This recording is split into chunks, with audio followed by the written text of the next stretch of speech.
Bonjour et bienvenue dans Concrètement, l'émission qui s'intéresse à ce que vous faites concrètement dans la vie. Quand je jouais au foot en district, on disait souvent de l'équipe d'en face que c'était une belle équipe de peintres. Autant dire que c'est un métier pas vraiment valorisé. Aujourd'hui, je suis avec Guillaume, qui est peintre en bâtiment depuis plus de 15 ans.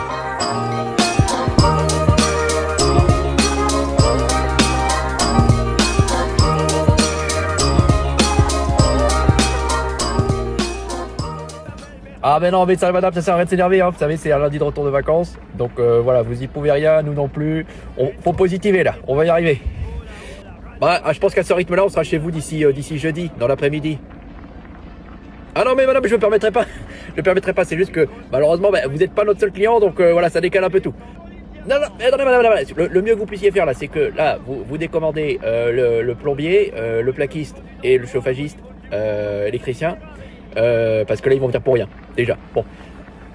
Ouais non mais voilà, mais écoutez, c'est comme ça, c'est le jeu. On va pas, il faut faire contre mauvaise fortune, joyeux visage, j'aime à dire. Aujourd'hui, je suis avec Guillaume. Guillaume, merci d'être là. C'est toi qui m'as contacté d'ailleurs, oui. sur les réseaux directement, donc n'hésitez pas à faire de même. Exact. Guillaume, tu vas nous expliquer un petit peu le métier de peintre en bâtiment. Oui. Est-ce que tu peux présenter un peu ton parcours? Qu'est-ce qui t'a amené à devenir peintre en bâtiment? Eh bien, le hasard, un petit peu. C'est un concours de circonstances. Je savais vraiment pas ce que je voulais faire. Enfin, je savais plus ou moins ce que je voulais faire. Donc, c'était l'époque du tuning. Donc, moi, je voulais faire les années 2000, peintre carrossier. C'était très à la mode. Donc, je voulais partir dans cette branche-là de création. Et du coup, mon papa m'a dit, et lui étant mécanicien agricole, m'avait dit, bon, la mécanique, tout ce qui est carrosserie, tout ça, c'est pas vraiment un milieu... Bon, il m'a pas trop encouragé pour aller là-dedans. Du coup, je me suis un peu débrouillé tout seul. J'ai demandé à un copain, tiens, toi, tu vas où? Il dit, moi, je m'en vais sur Guiton, en peinture, peintre en bâtiment, quoi. Puis je dis, tiens, pourquoi pas, ça reste de la peinture, après tout, pour piger. Mais aussi beaucoup de graffiti, d'ailleurs, Ouais. comme la radio. Mais j'aimais bien tout ce qui était hip-hop, graffiti, donc j'ai dit, tiens, ça pourrait ressembler un peu à ça. J'ai dit, pourquoi pas essayer. Donc, j'ai passé ma 3e technologique à Guiton. Et puis après, donc avec la conseillère d'orientation, on a regardé, il y a une section peinture à Guiton. Faut que tu restes là. Donc, j'ai dit, vas-y, pourquoi pas passer mon CAP là-bas, quoi. Donc, dès le début, tu es allé dans cette voie au final. Enfin, ouais, dès le c'est début, ça, ouais. dès la fin de l'école, Ouais, entre guillemets, voilà. c'était parti. Dès la Quoi. fin, après, seconde, première, technologique, en gros, quoi. D'accord, donc C'était c'est une ça. première techno et après tu passes un CAP? Non, c'est comment? Ouais, c'est ça. En fait, ça fait seconde, première, et après, à la fin de la première, en gros, on passe le CAP en 2 ans, en fait. C'est comme un... Parce qu'aujourd'hui, ça serait un bac pro, en fait, mais c'est plus du tout... Non, en fait, c'est un CAP. Mais ils appelaient ça BEP, mais en gros, c'est 2 ans de formation, et après, on passe le diplôme, donc le CAP ou BEP. Ouais. Parce que c'est la même chose. Et du coup, que j'ai eu. Ouais, félicitations. Voilà. Merci. Et du coup, à la fin de ces 2 années, en fait, avec le prof, ça s'est pas très bien passé. Parce que, Alors, quand tu dis le prof, tu en avais plusieurs. C'est quoi le prof de matière principale? Enfin, la matière principale. En fait, la matière principale, en fait, on avait nos cours généraux, donc c'était les maths, histoire, français, tout ça. Ouais. Et j'avais aussi, puis après, la partie technologique et pratique. Donc là, c'était le même prof qui faisait les deux. Mm-hmm. Et donc, en fait, il nous apprenait des choses sur écran. En fait, il relisait ce qui était marqué sur l'écran. Il fallait juste remplir les trous.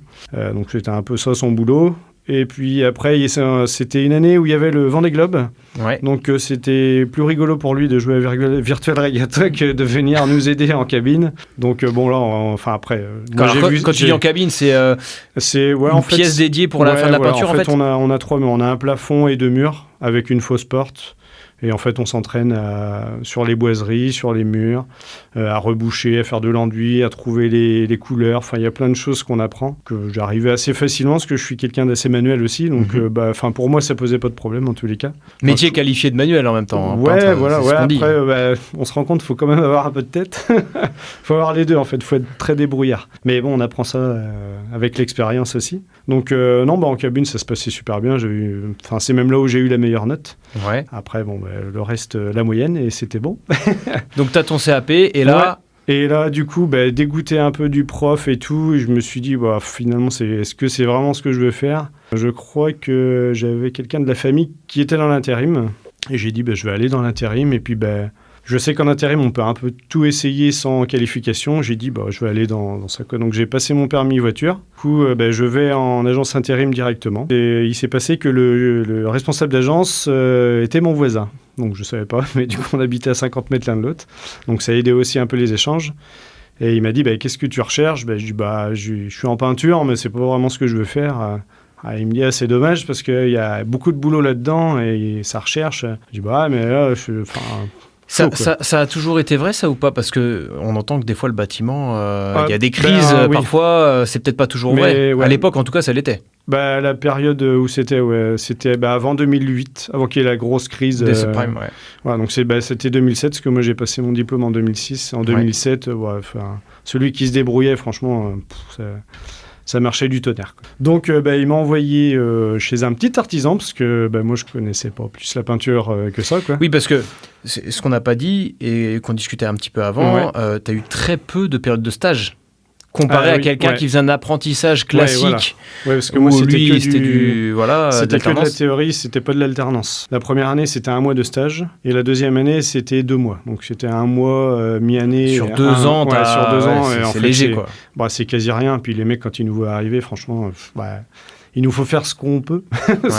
Alors que normalement, on a le diplôme, on doit savoir faire quand même quelques trucs tout seul, être autonome sur quelques tâches. Et là, c'était pas du tout le cas, quoi. Puis j'avais vu aussi, je t'ai dit tout à l'heure, mais moi, je suis tombé avec quelqu'un le dernier stage, avec quelqu'un que je connaissais, qui lui était en alternance, et j'ai vu la différence entre lui et moi. Qui lui, en alternance, il y a des choses qu'il savait faire tout seul, et j'ai dit, tu sais faire ça ? Enfin, il savait faire un plafond tout seul. Je sais pas faire ça, moi. Alors qu'on était au même stade. Et donc là, il m'a envoyé chez un petit artisan, et c'est lui qui m'a un peu appris le métier, et lui était aussi, il m'a transmis un peu sa passion du métier. Très important d'avoir des mentors. Voilà. Et ça a un peu démarré de là, entre guillemets. Il m'a pas gardé parce que lui, c'était juste un surplus d'activité pour avant l'été, ce qui est souvent le cas en peinture. Avant l'été ? Ouais, souvent, il y a les façades, les choses comme ça. C'est là où avant, c'est à chaque fois avant les vacances. Avant les vacances d'été, avant les vacances d'hiver. Il veut boucler le truc, tous ces chantiers, le gars. Exactement, avant les vacances, comme ça. Puis souvent, les gens sont pressés avant les vacances parce qu'il faut que la maison soit belle pour passer l'été tranquille, on va dire. Je suis tombé dans cette période-là, et puis après, je suis reparti. Donc, il n'avait plus besoin de moi. Et là, après, l'intérim m'a envoyé plutôt dans des grosses entreprises. Donc, c'est ce que je disais aussi, c'est que l'intérim a été très formateur pour moi parce que ça m'a permis de découvrir les petites sociétés, les grosses sociétés, les moyennes sociétés, et puis aussi de découvrir plusieurs aspects du métier. Parce que, en fait, moi, comme les gens lambda, pour moi, la peinture, c'était intérieur, extérieur, mais c'était tout, quoi. Et en fait, il y a intérieur où c'est chez les particuliers, il y a l'intérieur où c'est dans les gros bâtiments, donc dans les barres d'immeubles, où là, c'est pas du tout la même finition, c'est pas du tout le même travail. D'accord. Et en extérieur, c'est pareil. Il y a chez le particulier où il faut que ce soit soigné. Et puis après, dans les vraiment gros bâtiments où là, c'est du rendement, Alors justement, parce que moi, c'est très bien que tu commences par ça. Le métier de peintre, moi, je vois ça d'une manière très binaire, très simple. On voit Valérie Damido, en fait. C'est un peu ça. j'arrive, le mur, il est moche, on frotte un coup et on met la peinture et c'est propre. Enfin, et c'est refait, quoi. Voilà. La réalité, c'est quoi ? Donc, tu dis, il y a peintre... Donc, chez les particuliers, chez les entreprises, en entreprise, il y a quoi d'autre, du coup ? Intérieur, extérieur ? Il y a intérieur, extérieur. Alors, déjà, rien que l'intérieur, et ça va être, des fois, c'est les assurances. Donc, ce qu'on appelle assurance, c'est les dégâts des eaux, par exemple. Ça fait partie de l'intérieur, mais c'est pas du tout le même métier. Ça veut dire que nous, l'assurance nous envoie un dossier. Enfin, il déclare un sinistre. Donc, par exemple, il y a une tache d'humidité au plafond. L'assurance va en prendre en compte que la tache. Donc, on va traiter que la tache avec le plafond. D'accord. Mais s'il y a une grosse fissure à un autre endroit, ce ne sera pas pris en compte. Donc, nous, on va réparer que la tache. Donc, des fois, c'est un peu ingrat, ça, ce côté de métier-là, mais c'est ce qu'on ça donne à manger à l'artisan, j'imagine que ça doit combler les petits chantiers comme ça. Après, moi, c'est pas ce que je préfère, parce qu'en fait, c'est souvent les mêmes choses. En fait, normalement, on refait à l'identique. C'est-à-dire que le plafond il est blanc, on refait blanc. Si le mur il était jaune, on refait jaune. On remet en blanc. Et tu vois pas, c'est pas trop neuf par rapport au reste de la pièce. Et là, c'est formateur aussi parce qu'on tombe vraiment chez monsieur et madame tout le monde, ou alors on peut être chez les gens très aisés, puis chez les gens qu'on voit qui ont beaucoup moins d'argent. En fait, ça t'ouvre l'esprit, en fait. Le contact des gens. Il faut être très très ouvert d'esprit dans la peinture. surtout dans ça, quoi. On tombe surtout sur... Beaucoup de contacts avec les clients malgré ça, justement ? Ouais.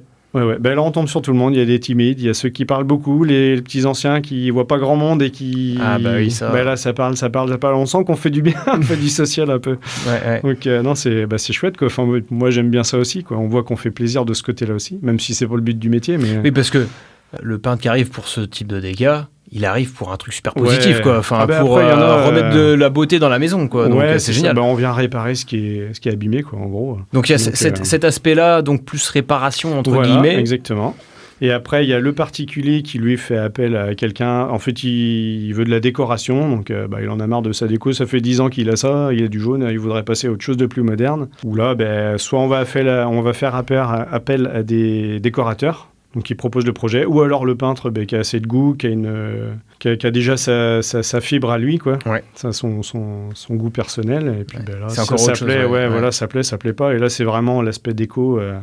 Parce que peut lui proposer 1000 choses, quoi. Le peintre, il peut être missionné par des décorateurs, des architectes d'intérieur. Alors, c'est le décorateur qui fait appel à lui.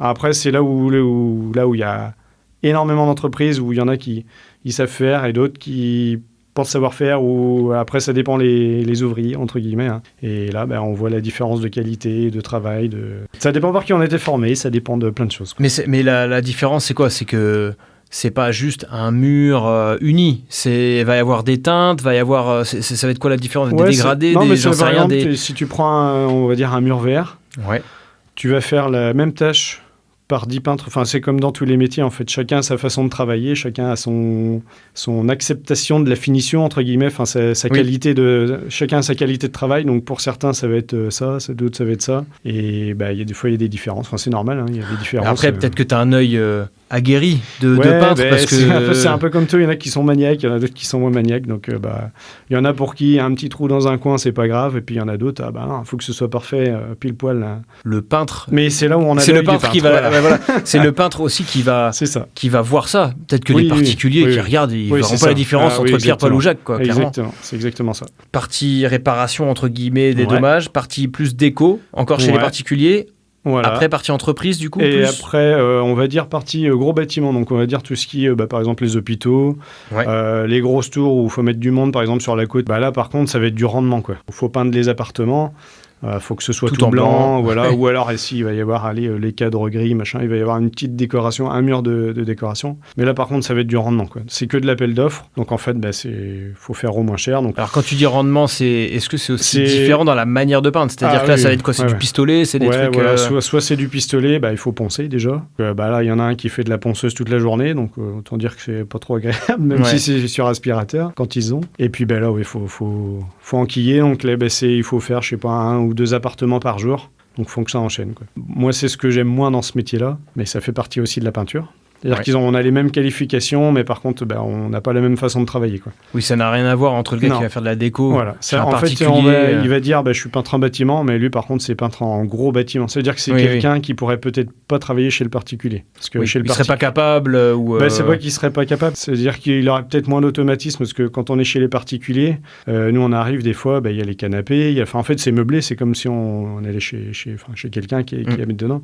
Donc là, il faut protéger. Enfin, il y a des choses à faire, quoi. Alors justement, pour rentrer dans la réalité du quotidien du peintre, justement en fonction de là où on va travailler, j'imagine que ce qui représente le plus grand, ça va être quand même. Moi, je vais peut-être plus te parler du côté particulier, parce que c'est ce que j'aime le plus, et voilà je trouve que c'est là où on s'amuse le plus quand on est peintre. Donc la réalité d'une journée. Quand tu commences le matin, tu commences à quelle heure? Ça commence à quelle heure un peintre? Souvent tôt le matin peut-être? Ou non, en général, je veux dire, ça dépend. Ça dépend des gens. Mais le classique, c'est 8 heures. Parce qu'en fait, l'été, quand il fait très chaud, quand on travaille en extérieur, là, on va se permettre, parce que nous, on n'est pas un métier qui faisons du bruit, on va dire. Ouais. Donc, des fois, on embauche à 6 heures du matin quand ils annoncent vraiment canicule, quoi. Oui, donc, d'accord. on embauche plus tôt, et puis l'après-midi, parce qu'on n'a pas parlé, on a parlé de la partie intérieure, partie extérieure aussi, où ça va être façade, enduit, etc. Et là, c'est pareil, il y a les deux. Il y a ceux qui font du gros bâtiment où c'est rendement, et il y a le particulier où là, on va peut-être avoir des couleurs, des bandeaux à faire, des choses comme ça, où là, il faut être un peu plus soigné,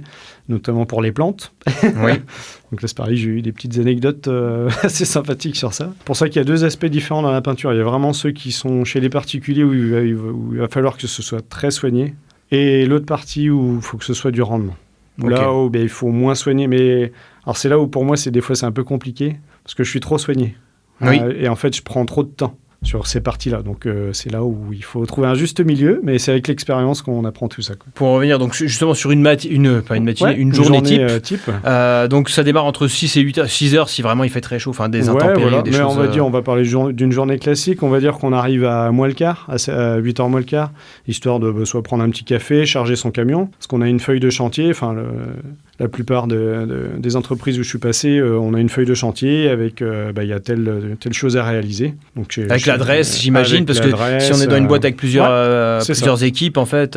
Voilà. Donc on a notre feuille, on a l'adresse du client, le nom du client, des fois le numéro, le devis, mais sans les prix. Ah, vous voyez pas les prix? Non. Oui, après je sais pas pourquoi ils font ça, mais bon, c'est peut-être aussi c'est pas plus mal de pas savoir à combien ça coûte, parce qu'il y a des fois on voit des prix de papier peint, on se dit waouh, faut pas se louper. Oui. Bah, ça responsabilise en même temps. Oui, tout à fait, mais quand on n'est pas au courant, des fois on se dit merde, j'aurais peut-être dû faire gaffe. Préparation des véhicules, donc, etc. Préparation du matériel, des véhicules. Les pots de peinture. Oui, ça doit être 15-20 kilos, ça dépend les conditionnements, mais ouais. Donc là, ça commence bien, quoi. La journée commence, on se réveille, quoi. Ouais. Donc là, soit on a des petits chariots, des choses comme ça quand on en a. C'est là où des fois, je divague un petit peu, mais vas-y. C'est que parce que là, on parle de charges lourdes et notamment pour les filles. C'est pas pour être macho ou tout ça, mais enfin, puis il y a même des mecs qui sont pas très costauds non plus. Mais c'est vrai que quand on soulève un pot de 15 litres, c'est pour moi c'est lourd, mais pour d'autres c'est 2 fois plus lourd, quoi. Oui. Et du coup, ce que tu veux dire. puis des fois il y a de la manutention, parce que le chantier se trouve pas au rez-de-chaussée, c'est à l'étage. Ouais. Des fois il n'y a pas d'ascenseur, donc il faut qu'on passe par les escaliers. Et là, c'est physique. Un métier physique. Non, mais c'est une réalité. C'est un métier physique. Un métier très physique. Donc ça commence par le chargement du camion. Voilà. On va où on va en fonction des chantiers, etc. On va directement chez le client. Après, on se présente. On demande si c'est bien cette adresse, parce que c'est arrivé où c'était pas la bonne adresse. Vaut mieux vérifier avant. Voilà, c'est bien ici. Petite anecdote marrante. Voilà, c'est ça, c'est arrivé. de pas peindre la bonne maison. Non, alors pas pour faire d'aller jusqu'au bout du truc. Quand on voit la personne qui se réveille en peignoir avec les yeux un peu collés, ça doit pas être ici. Non, effectivement, c'est pas ici. Et donc là, moi, c'est ce que j'apprends aux apprentis. Alors moi, j'ai une règle que j'appelle la règle des 3P. Ouais. C'est donc quand on arrive chez le client, c'est la protection, la préparation et après la peinture.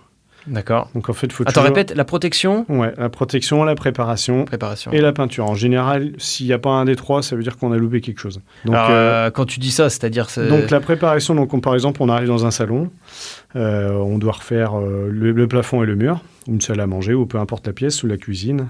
D'ailleurs, c'est le plus chiant. La cuisine ou la salle de bain, parce que c'est des pièces de vie où on l'utilise tous les jours. Donc des fois, les gens, quand ils changent leur cuisine, ils font un peu du camping. Donc il ne faut pas trop traîner pour que le cuisiniste installe sa nouvelle cuisine. Et notamment la salle de bain, il ne faut pas trop traîner non plus, parce que les gens, ils veulent se doucher. donc admettons, on prend un salon, il faut enlever les meubles. Donc parfois, c'est des gens, des petites mamies ou des petits papis, ou des gens qui n'ont pas forcément la santé, qui n'ont pas de famille dans le coin ou d'aide. Donc du coup, là, on joue un peu les déménageurs bretons, quoi. Donc, on déplace les meubles, on fait tout ça. C'est reparti pour le côté manutention, quoi. Voilà, donc des fois on est tout seul, donc on se débrouille comme on peut. Ça doit être moins drôle, quand t'es tout seul, c'est chaud. Quand c'est des vieux meubles en bois et qu'il y a la vaisselle, il y a les livres, il y a tout, ça pèse une tonne. Alors, des fois, on a quelques outils sur roulette, mais bon, on ne peut pas tout utiliser à chaque fois comme ça. Donc là, c'est là où on a de l'expérience, où on se dit, tiens, ça, je le ferai demain parce que là, je ne peux pas, donc je vais demander un coup de main à mon collègue qui vient de m'aider, tout ça. Enfin, il y a tout un... Ça t'est déjà arrivé de ne pas pouvoir faire un chantier parce que la pièce était trop chargée et c'était impossible de... Alors oui, c'est arrivé qu'on refuse de commencer le chantier parce que, en fait, il y a trop de choses dans la pièce, quoi. Ouais.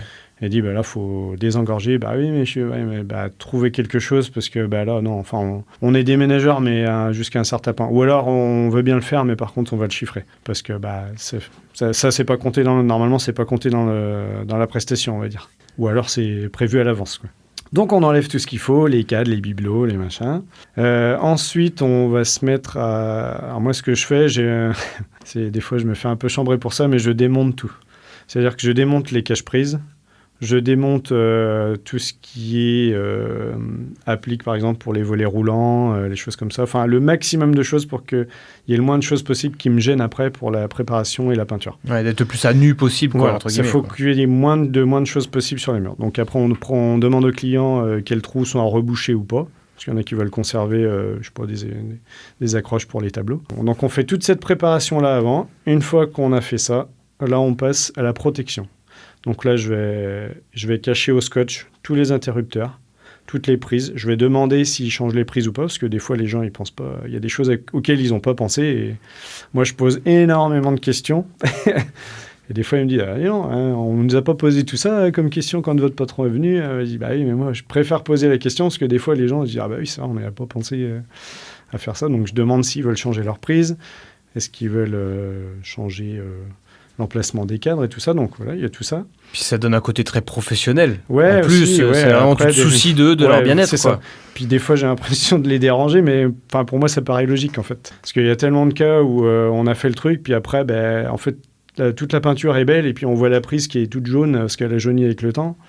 Alors finalement, on aurait peut-être changé, quoi. Et du coup, moi, ça m'évite de cacher la prise qui finalement va être changée, quoi. Ouais. C'est aussi un gain de temps aussi pour moi. Donc je préfère poser plein de questions et puis après intervenir. Donc du coup, après, on scotche tout ce qui est à scotcher. Donc ça peut être les baies vitrées, ça peut être les meubles. Parfois, parce que c'est des meubles fixes. Donc là, comme dans les cuisines, par exemple, là, on va les bâcher aussi. En fait, on cache tout ce qui craint la poussière.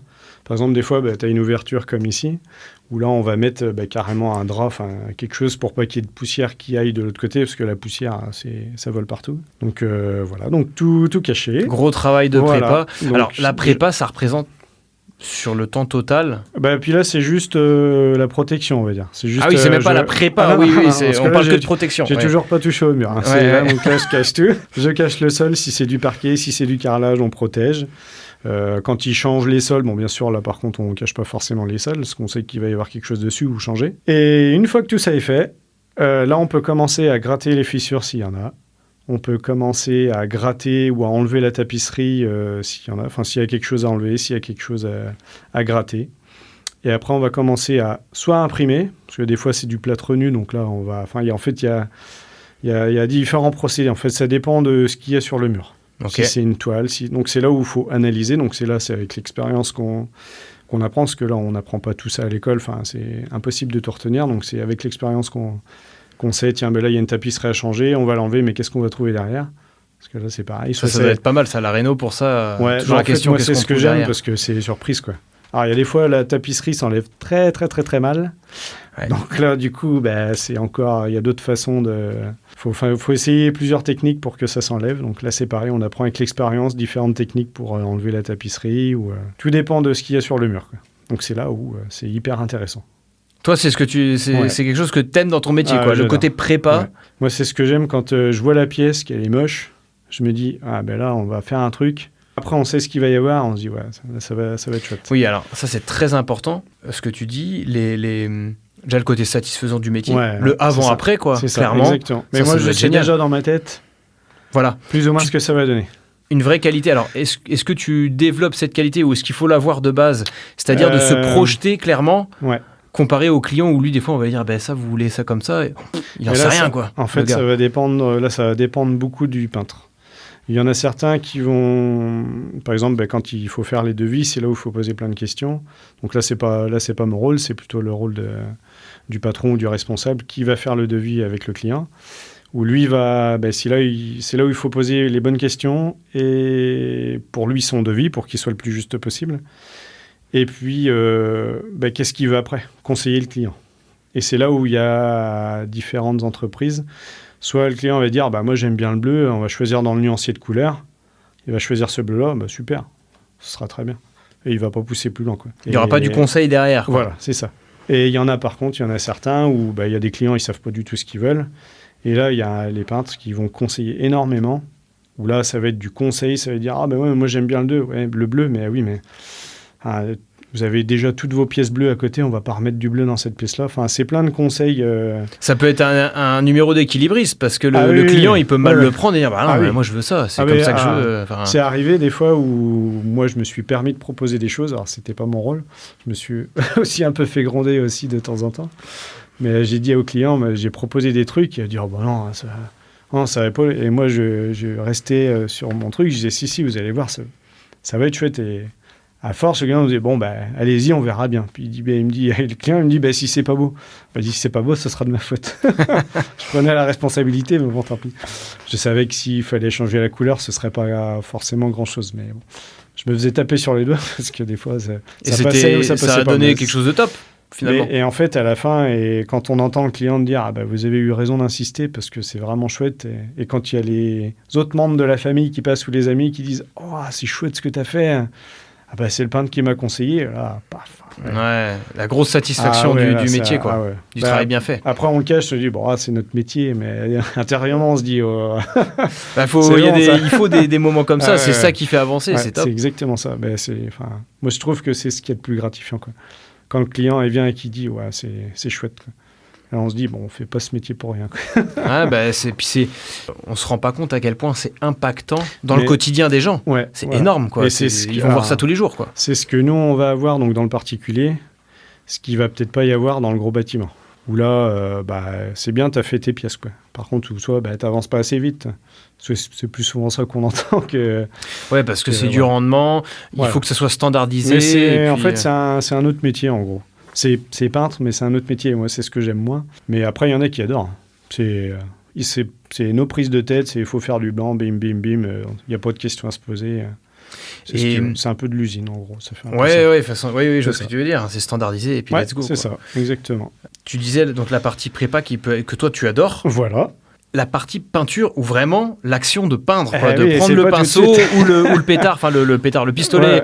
Et puis, alors le pistolet, c'est pareil, c'est une autre. Moi, je fais vraiment quasiment que du rouleau, pinceau rouleau. D'accord. Parce que le pistolet, ça va être vraiment dans les maisons neuves. Parce qu'en fait, c'est quelque chose faut que ce soit du rendement. Il faut que ce soit des grandes pièces. Ça peut pas être des. On peut faire ça dans des petites pièces, mais en fait, il faut tout protéger. Enfin, c'est un peu plus compliqué.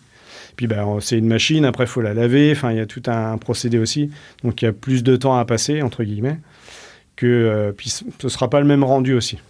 Avec le rouleau, on va avoir un grain un peu différent. D'accord. Et puis au pistolet, il y a des couleurs qui vont peut-être moins couvrir aussi.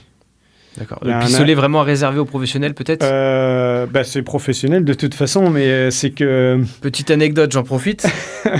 Magasin de bricolage, le gars, grosse promo... pistolet, etc. Ouais.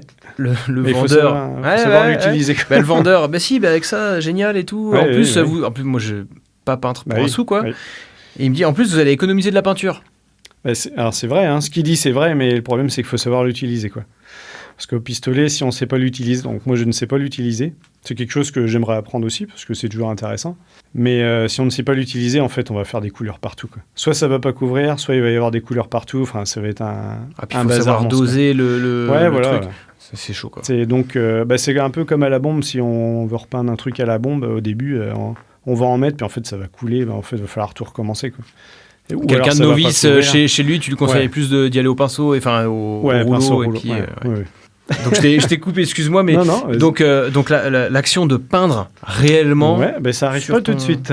C'est une part infime finalement, enfin infime. Pas jusque-là, donc revenons sur notre pièce. Par exemple, il y a de la tapisserie, donc on va décoller la tapisserie. Donc en dessous de la tapisserie, il y a de la colle qui est restée sur le mur, donc on ne peut pas repeindre dessus. Parce qu'en fait, on va peindre au début, c'est chouette, sauf que quand ça commence à sécher et qu'on va revenir dessus, ça va enlever la peinture. Donc il va falloir recommencer. Enfin, il faut attendre que ça sèche et recommencer. Donc c'est là où la pâte professionnelle qui est là, donc là on met une sous-couche. Donc il y a tellement d'étapes avant que en fait, quand on est rendu à la couleur, c'est quasiment fini. Oui, la peinture, c'est vraiment la fin finalement du... On dit peintre, mais en fait, c'est beaucoup plus large. Ah oui, c'est énorme. En fait, on fait pas que de la peinture, on fait de la tapisserie, on peut faire du produit décoratif. Donc là, c'est plutôt des pâtes qu'on applique au couteau. D'accord.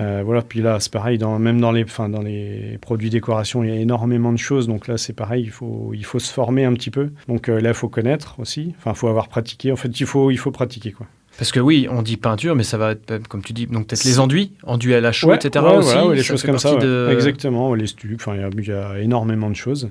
Et après, il y a donc la tapisserie, pareil, là où il faut apprendre. Il y a différents types de tapisserie. Donc là, après, on a les patentes. Donc là, c'est un genre de tapisserie, mais qu'on vient peindre. Comme Voilà. les toiles de Raynaud, les choses comme ça, tu veux Ouais, dire voilà, c'est ça. Ouais. Donc, par exemple, la toile de verre, qu'on Oui. voit beaucoup dans les hôpitaux, les choses comme ça, enfin, ou dans les lieux publics. Après, il va y avoir la toile de rénovation. Donc là, c'est une toile lisse, que moi, j'adore. Peut-être un peu trop, d'ailleurs. Je voudrais en mettre partout, mais... Parce que ça te facilite ton métier, tu veux dire? Ben, en fait, ouais, ça évite des étapes. Enfin, on a moins de préparation sur le mur. Parce qu'en fait, un mur, par exemple, lisse, comme un mur placo ou un mur plâtre, il va y avoir plein de petits défauts, surtout si ça fait 10-20 ans qu'on est dans la maison. Bah, les enfants, ils ont tapé dans les murs, enfin, il y a plein de choses, les chaises, les trucs. Et en fait, il va y avoir des micro-trous. Et en fait, il faut ratisser le mur entier en enduit et c'est moins solide, on va dire, entre guillemets, que de poser une toile. Voilà, bah, en fait, ça évite de cacher tous ces petits défauts. Là, on passe sur quelque chose de hyper lisse et on repart de zéro, quoi. Alors, c'est important que tu dises ça parce que quand le peintre il vient et il dit ça, tu as l'impression que lui, il veut juste gagner du temps et que ça fait un peu travail bâclé. Enfin, moi, en tant que client, Oui, c'est comme oui, ça que je l'ai oui. perçu, tu vois. Ah oui, ok. Donc, tu vois, est-ce que c'est que ça C'est tu là, vois c'est là où il faut faire un petit peu vendeur. Il faut vendre son produit. Il faut valoriser son produit, quoi. Parce que moi, j'ai l'impression que le gars, il s'embête pas, en fait. Tu vois, il vient, Non. il colle son truc et bam. Et Ouais. puis c'est... Alors, il y a des fois, ça va être ça. Hein. Mais ça dépend chez qui on est, ça dépend... parce que si c'est du vend des logements, enfin, ou des choses... Des HLM, des des HLM, ouais. logements sociaux, bon, bah là, on sait que ça va tourner, ça va jamais être les mêmes personnes. Il faut que ce soit quand même assez solide, et puis quelque chose de facile à changer ou à peindre, quoi. Donc là, oui, on va pas s'embêter à reboucher les petits trous, les machins, on va poser une toile un peu avec des motifs. Et puis voilà, ce sera tout de suite, il y aura beaucoup moins de préparation, et puis ce sera joli tout de suite. Puis les gens qui vont dans ça, bon, c'est pas eux qui font la déco, enfin, normalement, ils n'ont pas le droit de toucher au mur, entre guillemets. Donc, bon, peu importe, il faut que ce soit blanc, propre, et voilà. On parlait tout à l'heure de l'aspect physique. Ouais. Le matin, on charge le camion. Ouais. Après, on joue au déménageur breton, comme tu Voilà, disais. tout à fait.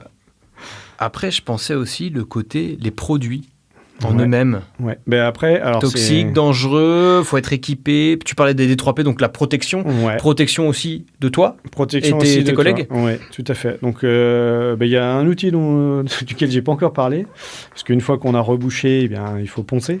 Oui. Donc là, on a un outil qui s'appelle la girafe, Ouais, la fameuse. la fameuse. Alors, après, il y en a d'autres qui sont un peu plus petites, donc c'est les ponceuses orbitales, qui aujourd'hui sont sur aspirateur. Enfin, il y a quelques années maintenant, parce que moi, quand j'ai commencé, les girafes, donc les ponceuses sur aspiration, commençaient à sortir.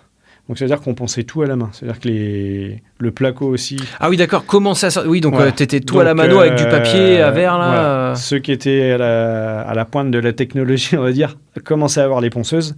Donc moi, j'ai commencé dans une entreprise aussi qui, lui, avait les premières girafes. Donc c'était sur aspiration, donc c'était plutôt cool. Il y a juste les angles qu'on faisait à la main. Donc Plusieurs choses là-dedans. C'est que déjà, le métier était encore plus physique avant. Ah oui, oui. C'était encore pire. Ah oui. C'est pour ça qu'il y a beaucoup de suivi au niveau de la médecine du travail, quoi. Ouais. Parce que là, alors normalement, il faudrait porter masque anti-poussière, donc ce qui n'est pas forcément toujours le cas, parce qu'aujourd'hui, avec l'aspiration, on en prend beaucoup moins, Ouais. même s'il faudrait en porter à chaque fois, mais c'est vrai que toute une journée à poncer avec un masque, au bout d'un moment... Les masques comme le Covid, FFP2, ouais, voilà, tout les ça. nez de cochon, là, ce qu'on Ouais. appelle les FFP2, ouais, c'est ça. Ouais. Les nez de cochon. C'est C'est ça. vraiment On le appelle terme de ouais. gars du bâtiment. Les nez de cochon, c'est ça, le groin. Et qui fonctionne, hein, du coup. Mais c'est vrai qu'à longueur de temps, porter ça, voilà, c'est assez fatigant. Après, Aspect un pour peu négatif hein, du métier, entre guillemets, Ouais. enfin pour toi, de porter un équipement. Il y a juste vraiment... Alors, ça peut être les gants, le casque anti-bruit. Alors, moi, c'est ce que j'utilise à longueur de temps. Parce que la ponceuse, alors oui, ça fait pas forcément de bruit, mais toute la journée, d'avoir ce ronronnement d'aspirateur, alors même en façade, quand on lève les façades, le bruit du Karcher, enfin de l'eau qui est assez strident sur la façade, ça fait un bruit assez aigu. Alors, quand j'étais tout jeune, je portais pas de lunettes de soleil, pas de casque anti-bruit et pas de gants. Et en fait, quand on lavait les façades, souvent, alors quand c'est des façades qui n'étaient jamais peintes, on se reprend plein de cailloux. de petits grains sur la tête, dans les yeux du coup. Il suffit qu'il y ait un beau soleil sur un mur blanc. En fait, on fait le chinois sans cette... Oui. Mais on ferme un peu plisse les yeux, on ouais. plisse les yeux et en fait, à faire ça toute la journée, ça fait trop mal à la tête. Plus le bruit. Bon, là, on se dit, on va peut-être prendre des équipements de protection pour déjà être plus à l'aise et puis être moins fatigué en fin de journée, quoi. Oui, c'est très important. C'est qu'en plus, ça fatigue beaucoup mal se Il protéger. Il y en a que ça gêne pas, mais moi, je sais que je préfère être en fin de journée tranquille que avoir galéré toute la journée, quoi. Et puis avoir un mal de crâne et puis tout ce qui va avec, quoi. Donc les gants, donc le masque. Après, les lunettes, ça va servir pour qu'ils font vraiment du ponçage vraiment au plafond, parce que la poussière tombe. Mais après, le problème, c'est que la poussière tombe sur les lunettes et on voit plus rien. Donc finalement, les lunettes ne servent pas longtemps. À part la poussière, les produits, les peintures en elles-mêmes. Alors ça, il y a les peintures, il y a les sous-couches aussi, j'imagine. Après, tout un tas de voilà. Donc là, les sous-couches, c'est pareil. Il va y avoir plusieurs types. S'il y a une tache, si c'est pour cacher une tache, si c'est pour cacher des coups de crayon, des coups de, tout ce qui repasse à travers la peinture entre guillemets.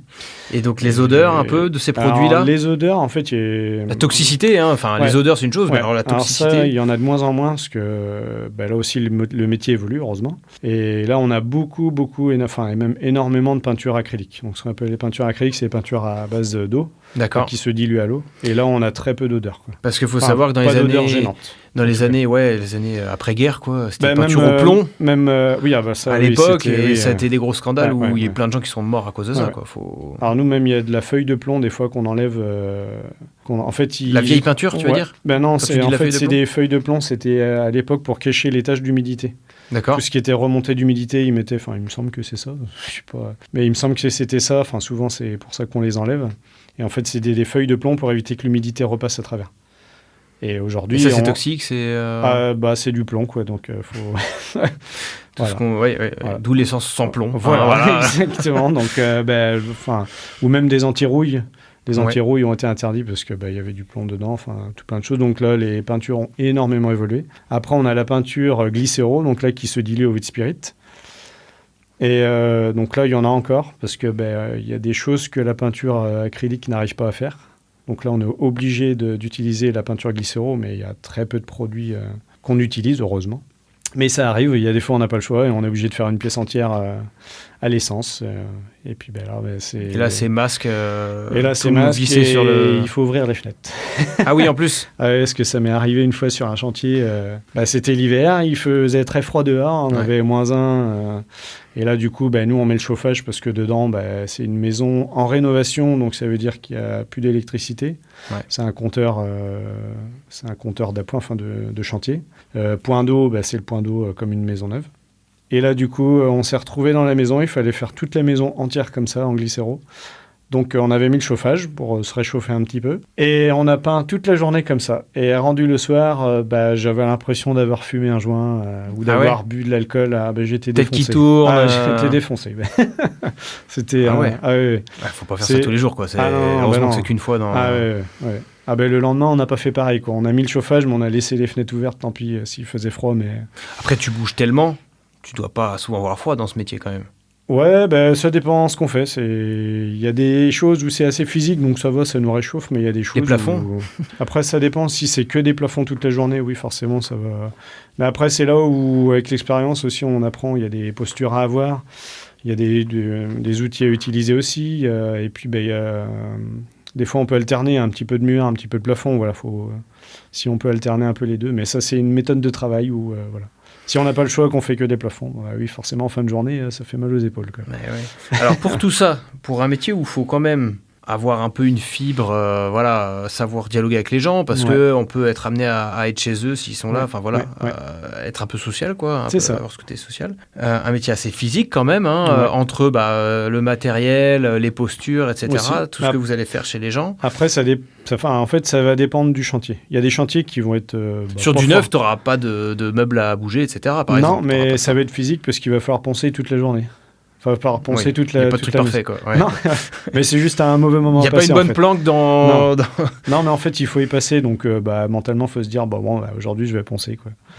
Donc, beaucoup d'efforts. Faut savoir se projeter pour être de bons conseils, éventuellement, etc. Exactement. Pour savoir faire tout ça, Eh oui. Combien ça gagne un peintre, alors un débutant, un confirmé comme toi peut-être, et peut-être tes collègues qui, peut-être si tu as des collègues qui ont plusieurs années, les fourchettes quand on commence, toi aujourd'hui et potentiellement 20-30 ans. Ouais, après moi j'ai pas eu trop ça parce qu'en intérim c'est un peu faussé ce truc-là, mais en sortant de CAP, je pense que c'est le SMIC.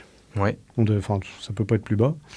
Après, normalement, ou alors on fait moins d'heures, parce qu'en général, c'est 35 heures. Après, certaines entreprises qui font un peu plus, après, ça va dépendre de l'entreprise. Du lundi au vendredi du lundi au vendredi ou aujourd'hui. Ou au jeudi. Ou ce qui se fait beaucoup, voilà, c'est faire 35 heures, mais sur... en fait, c'est nivelé sur 2 semaines, c'est 70 heures sur 2 semaines, donc on va travailler un vendredi sur 2. Ouais, ça se fait beaucoup dans le bâtiment. Ou finir le vendredi à midi. Ouais, c'est ça. Mais en fait, ça se fait beaucoup depuis qu'il y a eu le Covid. En fait, les gens ont arrêté d'aller au restaurant et ils se sont mis au panier. Et en fait, on mange en moins de temps et du coup, on débauche plus tôt, quoi. C'est marrant ça. Le Covid a vraiment changé beaucoup de choses dans les manières de travailler. De toute façon, on le voit, avant, tout ce qui était menuisier, plombier, même certains peintres, ils prenaient 1 heure, 1 heure et demie pour manger au resto. Et là, maintenant, c'est une demi-heure à manger ou 3/4 d'heure. Et puis après, on reprend. Et puis par contre, on part un peu plus tôt, quoi. À 16h30, 17h, il n'y a plus personne, quoi. Ah ouais, c'est vraiment... Alors qu'avant, à 17h30, 18h, ça commençait à débaucher, quoi. D'accord, les gens ils veulent vraiment optimiser, être chez eux le plus possible. Et depuis le Covid, en fait, ils se sont rendus compte que faut faire sa gamelle, finalement, c'est pas... Enfin, c'est ce qu'on fait beaucoup, nous, en peinture. C'est pas... Donc on commence au SMIC. Donc on commence au SMIC, et puis après, soit on passe son BP, et puis là, on gagne un petit peu plus. Et après, en fait, il faut savoir se vendre. Donc c'est quelles compétences tu as, ça va être un peu du... faut savoir se vendre quand on va signer son contrat dans une entreprise, quoi. Alors, donc pour toi, la solution, c'est... Alors, donc, parce que après tu dis on peut gagner un peu plus. Donc ça va, tu commences au SMIC, ça peut atteindre quoi? Ça peut atteindre 2000 € net. Ouais, ça va être ça. 2002, 2003, 2004, 3000 peut-être. Et c'est, en fait, plus on va savoir faire de choses, plus on va pouvoir se vendre et plus on va gagner... Donc après, là, ça va dépendre des entreprises, ça va dépendre d'énormément de choses. Moi, je sais que je sais pas trop me vendre, donc peut-être que je gagne pas assez, j'en sais rien. Parce qu'aujourd'hui, tu gagnes combien ça fait 18 ans maintenant que tu fais ce métier? Ouais, ça fait 18 ans, et tu vois, j'étais à 1000, un petit peu plus de 1008 net. Tu vois, c'est pas... Pour 35 heures. Ouais, mais c'est... Faut savoir, je dis aussi pour ceux qui nous écoutent, parce que en plus l'émission est de plus en plus écoutée, donc ça fait super plaisir. Et donc il y a plein de gens que je ne connais pas qui écoutent cette émission, et donc il faut savoir qu'on est en Vendée. En Vendée, on est réputé pour avoir des salaires bas comparés au reste de la France. Et moi, je suis pas quelqu'un, en fait, c'est pas que l'argent, c'est pas important, mais c'est pas le premier aspect que je vais regarder. Tu privilégies ton confort de vie? En fait, moi, je suis tellement... pas passionné par mon métier, mais... je suis entre guillemets, ça va être un peu ça, mais je suis tellement... moi, ce qu'il me faut, c'est une bonne entente avec les collègues puis j'aime mon métier, en fait. Peu importe, je pense que peu importe l'entreprise où j'irai, j'aime tellement mon métier que ça, c'est un peu mis de côté, quoi. Il y a des fois, faut un minimum pour vivre quand même. J'imagine que si tu étais au SMIC, tu dirais peut-être ciao, quoi. Non, faut un minimum, mais après, voilà, c'est pas ce que je regarde en premier, quoi. Mais par contre, oui, faut un minimum quand même. Et avec ton patron, t'es dans une entreprise de combien de personnes? Là, je crois qu'on a une dizaine de personnes à peu près. Ouais, donc ton patron, tu le vois régulièrement. Oui, il sait comment tu bosses. Tout à fait. Donc si tu as besoin de négocier, si demain tu veux une augmentation. Mais après, c'est un petit jeu parce que forcément, moi, si je demande, lui, il va trouver des contre-arguments peut-être.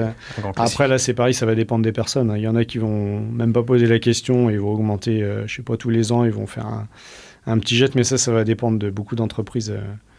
Oui, parce c'est pour ça qu'il n'y a pas juste... Il n'y a pas une valeur, en fait. Enfin, j'ai un ancien collègue qui s'est installé, qui a monté sa société, et je pense qu'il était à plus de 2000, peut-être 2200, voire peut-être même plus, j'en sais rien. Il n'en a jamais parlé, puis il n'avait peut-être pas le droit d'en parler non plus, mais parce qu'après, ça peut être... le problème de parler de salaire dans les entreprises, parfois, ça peut mettre un peu le bazar. C'est sûr que si ton collègue, tu vois faire des boulettes tous les jours, tu t'apprends qu'il est payé 100-200 € de plus que toi. C'est pour ça que des fois, c'est délicat. Alors, c'est bien d'en parler, mais est-ce que c'est forcément bien d'en parler? C'est peut-être plus facile dans des grandes entreprises, peut-être, que dans des entreprises familiales. Alors après, une entreprise familiale, tu vas peut-être pouvoir négocier plus facilement ton salaire aussi. Parce que tu es en contact avec le patron et il voit comment tu bosses. Oui, c'est ça. Mais après, plus tu payes cher, plus il faut que les chantiers soient là aussi. Enfin, forcément, il y a un juste milieu. Il faut les chantiers qui rapportent pour pouvoir payer ces gars. Donc, tant mieux pour mon patron, peut-être. Hein, Et t'as bossé dans tous les types d'entreprises, c'est-à-dire que tu as bossé aussi dans des grandes boîtes, vu que tu as fait beaucoup d'intérim, des grandes entreprises avec des dizaines et des dizaines de collègues. En fait, j'ai travaillé dans des entreprises où on était 2. Il y avait le patron et moi. Après, j'ai travaillé dans des entreprises où on était 50, parce que je crois, ou 49, parce qu'il y a un... Oui, on passe après. Voilà, c'est une histoire de statut ou quelque chose comme ça. Donc, du coup, j'ai travaillé dans des entreprises où on était 50, où là, ça n'a rien à voir. Chacun a son domaine, on va dire. Il y en a qui font que extérieur, il y en a qui font que intérieur. Chacun a sa spécificité. Les entreprises où, là, actuellement, donc là, on a une dizaine. Donc là, c'est pas la grosse entreprise, mais c'est pas la petite non plus. On est dans la moyenne entreprise. Donc non, l'intérim m'a permis de voir énormément de choses. Et là-dessus... Et on voit les différences. Hein. Les différences de quoi? Entre les grosses entreprises et les petites entreprises, on voit énormément de différences, quoi. Dans ce qu'on te demande, dans la même dans l'entente entre collègues. Plus on est, plus il y a des clans. C'est inévitable, ça. Voilà, il y en a qui passent avec tout le monde, il y en a qui passent pas du tout. Et voilà, ça me fait penser. Ça apprend aussi, quoi. C'est bien. Ça me fait penser. On parle du salaire. Il y a peut-être d'autres avantages, parce que dans le bâtiment, souvent, le camion de la boîte, ça arrive, ça. Ouais. Ce qui va être en avantage, ça va être les primes paniers. Ça va être parfois dans certaines entreprises le 13e mois. Oui. Voire le 14e mois, si ça marche très bien. Ouais. Ça peut être... après, un des avantages, c'est on a des prix sur les tarifs professionnels, pour la peinture professionnelle, tout ce qui est outillage. Si le patron est sympa, on a des remises sur ça. Le gars qui rénove sa maison... il peut se mettre bien, quoi. Chacun ses avantages au moins sur ça. Après, moi, là où je suis, j'ai le véhicule, donc c'est quand même aussi un truc... hyper important aujourd'hui. Donc après, on l'utilise qu'en usage professionnel. Après, je ne vais pas me balader avec le week-end. Mais c'est pas l'essence à payer, c'est pas l'assurance, c'est pas l'entretien. Voilà. Des primes d'intéressement peut-être, des fois, selon la taille de la boîte aussi. Après, voilà, ça va dépendre. Moi, j'ai pas connu ça. Je sais que certaines entreprises, ça doit être des primes d'intéressement, je suppose. Ouais, intéressement participation, quoi, en fonction de la taille. Ouais, c'est ça, ouais. En fonction puis il y en a qui ont des points en fonction des chantiers qu'ils font. Plus ils vont faire de chantiers, plus ils vont avoir en gros, c'est du rendement, c'est du... Prime au rendement, on va dire. En gros, ça fait un peu ça, ouais. Ah ouais, plus ils font de chantier, les mecs. C'est vraiment du coup de fou. Je vois ça vraiment après, ça dépend, parce qu'il y en a, ils s'organisent, en fait. On commence au SMIC, on peut aller atteindre les 1008, 1009, 2000 selon où on est. Je pense qu'au jour d'aujourd'hui, si on se débrouille bien, on passe les 2000, voire même plus dans certaines entreprises. Faut savoir justifier de son expérience et savoir bien. Après, faut pas parce que c'est arrivé aussi où les mecs, je sais faire ça, je sais faire ça. Et rendu sur le terrain, mais non, tu sais pas faire en fait. Donc là, on s'en rend compte assez vite. Et puis ça marche pas, mais voilà, c'est qu'il y en a qui savent se vendre et puis ça peut être très intéressant. On peut bien gagner et on peut comme beaucoup de métiers du bâtiment. Se mettre à son compte. Tu parlais d'un ami à toi. C'est un métier, on y va, on crée sa société et puis c'est parti. Alors après, il faut savoir être gestionnaire. Il y a beaucoup de gens dans le bâtiment et comme dans beaucoup de métiers qui sont des très bons artisans, mais qui ne sont pas du tout gestionnaires. C'est un peu mon cas, parce que j'y ai déjà pensé de monter ma société. Mais je sais que le métier, je le connais. Mais après, c'est tout ce qui est administratif, tout ce qui est gestion. Où, là, après, il y a des trucs de formation. On peut se former sur ça. Après, tout le monde n'est pas fait pour ça. Ou alors, des fois, c'est souvent la femme aussi de monsieur qui... Ouais, puis on a un train de vie où on se dit, tiens, si je fais ça, mais faut faire les pour, les contre, et puis voir... Parce que je dis pas que ça m'arrivera pas, mais pour l'instant, si c'est ce que tu souhaites, en tout cas, je te le souhaite. Mais après, quand on se lance dans ça, il faut être sûr de soi, quoi. C'est quoi les clichés qu'on a sur le peintre et que tu aimerais soit confirmer, soit au contraire à mettre un gros stop, quoi? Eh bien, alors souvent, les clichés, on les a des gens qui viennent en reconversion. Ou alors les apprentis, les jeunes apprentis qui viennent chez nous. Ou alors des clients aussi qui, eux, s'essayent à la peinture. Et puis, parce que des fois, on nous demande un petit truc en plus. Vous pouvez faire la porte en plus, vous n'en avez pas pour longtemps. Oui, mais non, parce qu'il y a plein de choses à préparer sur la porte, donc ce ne sera pas juste 5 minutes, quoi. Et donc, le cliché, c'est que ça se fait tout seul. On prend le pinceau, le rouleau, et puis on peint et basta, quoi. Et souvent, le cliché, c'est ça, c'est facile. La peinture, c'est facile. Et en fait, quand il nous voit arriver, quand il nous voit faire... Ah ben, je pensais... Si on veut que ça soit bien fait, en tout cas. Oui, oui, oui. C'est surtout Oui, ça. oui, bah après, oui, parce que nous, si on fait comme eux, ils font, bah, ils vont peut-être pas être trop contents, quoi. Mais les clichés, ouais, des fois, c'est que c'est facile, quoi. Le cliché du facile. Ou alors bah, il y a beaucoup les émissions de décoration aussi qui ont fait du mal, peut-être. Bah, en fait, ils ont fait du bien, ils ont fait du mal. C'est-à-dire, en fait, ils ont fait du bien parce qu'ils ont fait découvrir aux gens qu'il y avait plein de possibilités, il y avait plein de choses qui étaient possibles de faire en peinture. Et le côté négatif, c'est que bah, comme c'est à la télé, ça va vite. C'est avant, après, pouf, Ouais. ça se fait tout seul. Et en fait, entre les deux, bah, les mecs, ils ont passé des heures à faire tout ce qu'il y a à la télé, quoi.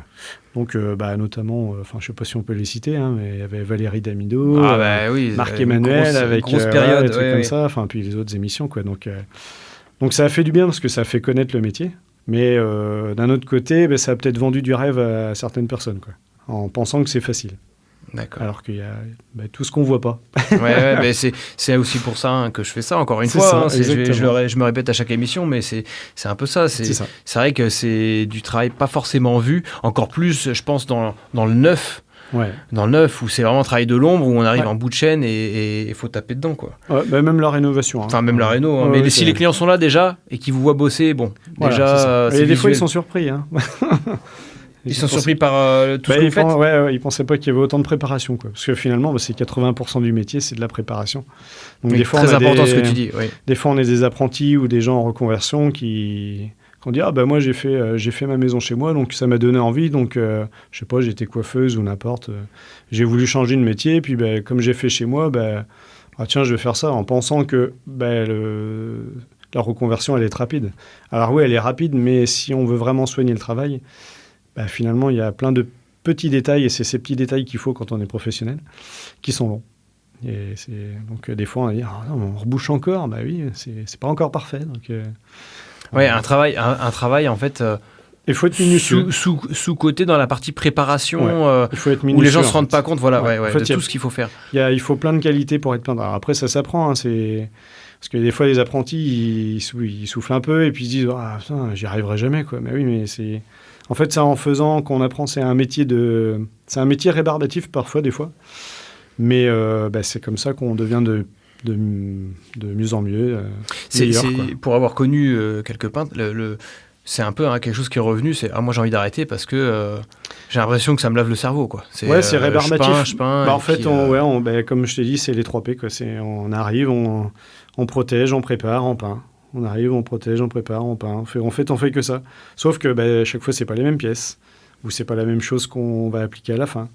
Mais à la base, oui, c'est toujours la même chose, quoi. Oui, en fait, ça dépend vraiment quel point de vue on prend, quoi. Ouais, soit on voit le verre à moitié plein, on se dit, voilà, c'est un nouveau challenge, je vais bien faire les choses, soit on se dit, comme hier, faire moitié vide, c'est comme hier, c'est reparti pour un tour, et puis... Mais moi, je vois plutôt ce côté, en fait, je vois ce que ça va rendre à la fin. Donc, en fait, ça m'embête pas de faire la prépa, parce qu'au contraire, c'est là le plus important.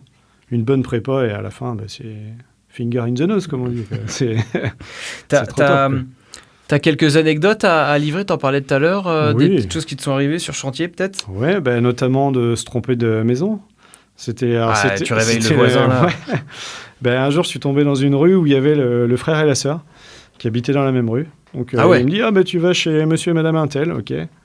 Donc moi je vais chez monsieur et madame Untel chez qui j'avais déjà travaillé, je sonne et là la dame m'ouvre en robe de chambre. Là, je dis je suis bien ici, oui, mais on a déjà fait nos travaux. Et là, je réfléchis, je dis, c'est quoi ? Puis là, elle me dit, c'est peut-être chez ma sœur à côté. Ah, ok. Je dis, je vais aller chez la sœur. Effectivement, c'était chez la sœur. Tant que t'as pas commencé quoi que ce soit, c'est déjà pas mal. Non, mais j'ai réveillé les gens, quoi. Ouais. Ça, c'est comme le chirurgien qui coupe la mauvaise jambe ou qui fait un truc. Tu vois ce que je veux dire ? C'est moins grave, ouais. ou chez des clients, parce que là, tu parles toi, tu as eu des cas où les clients étaient là. Ouais. Mais si le gars il est pas là et que toi il y a marqué peindre la chambre, sauf qu'il y a 3 chambres, tu sais pas c'est laquelle, tu vois. Oui. Alors non, moi ça m'est pas arrivé en tout cas, c'est peut-être arrivé à d'autres, mais ou alors les mauvais choix de couleurs, ou peindre le mauvais mur. Ça peut arriver dans une chambre, tiens on peintait le mur et en fait non c'était pas ce mur là. Ah, mince. Alors ça arrive très rarement, hein, mais Ah, ça doit mal là, le ça, faire. après c'est une mauvaise... Et quand c'est comme ça, vous êtes obligé de répéter, ou des fois le client il se dit bon bah c'est pas grave. Oh non, bah non, on répare, hein, on est professionnel. Obligatoire, parce que bah, des fois le client on négocie, bon bah Ouais, Ouais. bah, ou alors on fait passer le truc, on se dit bah si c'est mieux sur ce mur-là. Ça peut passer, bon. mais non, oui, après il faut réparer, hein, ça arrive, hein, c'est... oui, il y a que celui qui fait pas d'erreur, Voilà, qui fait rien, qui fait pas bêtises, d'erreur. quoi, ouais, Ouais, c'est c'est un ça. grand classique, ça, je l'entends tous les jours. Ça. Voilà, ouais, donc, Pas mal d'erreurs. donc on a le droit de faire des erreurs, ça arrive. Hein, Les qualités pour faire ce métier et est-ce que tu conseillerais toi ce métier? Ah ben moi je le conseillerais, hein. C'est un métier que, comme moi je l'ai adoré, au début je l'ai pas forcément aimé, et puis petit à petit je l'ai aimé, quoi. Mais, Il y a des métiers comme ça, c'est en faisant. Ouais, je pense que que c'est ça ça. vient. Ouais. Mais il faut... Après, quand on fait un métier, je pense qu'il faut... Alors, ce qu'on fait beaucoup en France, c'est ouais, il y a ça qui va pas, il y a ça qui va... On voit toujours le côté négatif. Et je trouve ça dommage parce qu'en fait, tous les métiers ont un côté positif, en fait. Peu importe le métier, quand j'écoute les autres épisodes, c'est vrai que souvent j'entends les gens, ouais, c'est pas bien. Mais il faut aussi parler des côtés positifs, quoi. Parce que, comme je disais tout à l'heure, quand le client, on a fini le truc, qui te dit wow, bah, c'est super, quoi. Et il y a même des fois, on a alors, soit la pièce, c'est un petit peu plus rare, mais on a la pièce. Oui, donc, souvent, les pourboires, ça peut être c'est sympa, 20 ça. €, 50 €, ça peut aller même plus des fois. Ou alors, on a des bouteilles de champagne, des chocolats quand c'est Noël. Enfin, en fait, on a un petit cadeau et rien que ça fait plaisir, quoi. Hyper gratifiant. Ouais. Ouais, ça fait super plaisir. Et puis parce que mine de rien, on rentre dans l'intimité des gens. On rentre chez eux, c'est pas tout le monde qui rentre... c'est rare qu'on accueille quelqu'un, ah ouais, tiens, salut, bienvenue chez moi. Donc là, on rentre dans l'intimité des gens, donc il faut savoir être discret, mais à la fois écouter les gens. En fait, il faut plein de facettes, quoi, pour faire ce métier, surtout dans le particulier. Après, quand c'est du gros bâtiment, on voit pas les gens, mais quand c'est du particulier, ouais, faut être ouvert d'esprit, parce que des fois, il y a des gens, ils ont des pensées, voilà, ils parlent de trucs, on pense pas forcément la même chose, mais voilà, faut pas aller dans leur sens, mais voilà, faut écouter, quoi. Faut être ouvert d'esprit. Ouais, être très ouvert d'esprit, avoir la fibre un petit peu décorative, si on est dans le... Avoir l'œil, quoi, entre guillemets, savoir se projeter. Ouais, savoir se projeter, être curieux de tout, parce que les modes évoluent. Donc, oui, ça, c'est clair. Il y a des périodes où c'est le rouge, il y a des périodes où c'est le bleu, savoir s'adapter aussi. Il faut être très débrouillard, je pense. Pour la partie prépa, peut-être beaucoup, ouais, aussi. En fait, pour tout. Parce que parfois, il faut démonter des radiateurs électriques. Sauf qu'on ne va pas appeler un électricien pour démonter ça ou démonter une prise. Il y a des choses, des fois, on fait un peu électricien. Et des fois, on fait un peu menuisier, parce qu'il faut démonter les poignées des portes ou monter des tringles à rideaux. En fait, il faut être un peu autonome, quoi. Faut savoir se débrouiller, il faut percuter. Et des fois, il y a un truc qui casse. Tiens, allez... Je cogite, faut être débrouillard, en fait. Je trouve que c'est une bonne qualité. Prendre des initiatives, quoi. Ouais, mais je pense que, même dans le bâtiment ou dans n'importe quel métier, celui qui est un peu MacGyver, entre guillemets, c'est une qualité aussi, quoi, qu'il faut avoir. Avoir le goût du travail bien fait, quoi. Mais ça, c'est pareil, ça vient avec le temps. On n'a pas toutes ces qualités d'un seul coup. Faut que ça vienne avec le temps. Parce que, je trouve qu'aujourd'hui, on veut aller trop vite. On voit des tutos sur Internet, on voit des machins, ils sortent de CAP ou de BP, ça y est, moi je veux faire ça, je veux si, en fait, on veut trop faire bien tout de suite, alors qu'il faut prendre le temps. Des belles paroles de sagesse, magnifiques. C'est vrai, mais moi j'ai jamais dit ça quand j'étais jeune, hein, j'étais un peu comme ça. Et là, maintenant, avec le temps, je me rends compte que, faut du temps pour bien faire, quoi. Une question. Oui. Qui vient de toi et que je vais garder pour toutes mes autres émissions parce que je la trouve juste géniale. Merci beaucoup. Quel métier, toi, tu aimerais découvrir et possiblement découvrir dans ce podcast, du coup? Eh bien, moi, j'y ai pensé aussi, donc c'est pour ça que j'ai pensé à cette question-ci. Moi, je voulais découvrir le métier d'agent d'entretien. Ouais. Parce que j'ai le père d'une copine qui est à la retraite maintenant, mais qui me racontait des trucs et j'ai dit, putain, mais c'est vrai. Et en fait, moi, en tant que peintre, des fois, on fait des maisons neuves. Et c'est des gens qui passent après nous. Et je suis tombé pendant un petit laps de temps sur une personne, donc une petite équipe qui passait après nous, et je voyais bien que en fait c'est un métier, quoi. Parce qu'il y avait une personne qui devait être là du jour même, et il lui expliquait non, on fait plutôt comme ça, hein. Puis je dis, putain, mais c'est vachement pointilleux en fait comme truc, quoi. Et en fait il n'y a pas de sous-métier, c'est vraiment Il y a Un métier invisible Ouais, il y a- et sous-coté, Ouais, quoi. je pense que c'est ultra sous-coté parce que il y a des produits, il y a des produits professionnels. Enfin, en fait, c'est un peu comme la peinture, enfin comme beaucoup de métiers. Il y a des produits, il faut des produits de qualité, il faut des gestes de qualité, Et je pense que ça peut être intéressant de découvrir ça. Ben écoutez, ce si métier-là, vous êtes agent d'entretien, ouais. si vous en connaissez un, n'hésitez pas à me contacter sur mes réseaux. D'ailleurs, je rappelle, Instagram concrètement avec un 0, TikTok pareil, sur LinkedIn aussi, concrètement. Ben écoute, je pense qu'on Mais je a conseille bien ça. fait le tour. Merci beaucoup. Ah ben, En merci tout à cas, toi. Guillaume, C'était d'avoir livré ton expérience. Ben, Merci merci. beaucoup de m'avoir contacté. Merci également à tous ceux qui ont permis à cette émission d'exister. N'hésitez pas à vous abonner et partager l'émission si elle vous a plu. Si vous aussi, vous souhaitez partager votre expérience, si vous pensez que votre métier est méconnu et qu'il gagnerait à l'être, ou alors que votre quotidien n'a rien à voir avec l'idée que l'on se fait de votre métier, contactez-moi sur mes réseaux.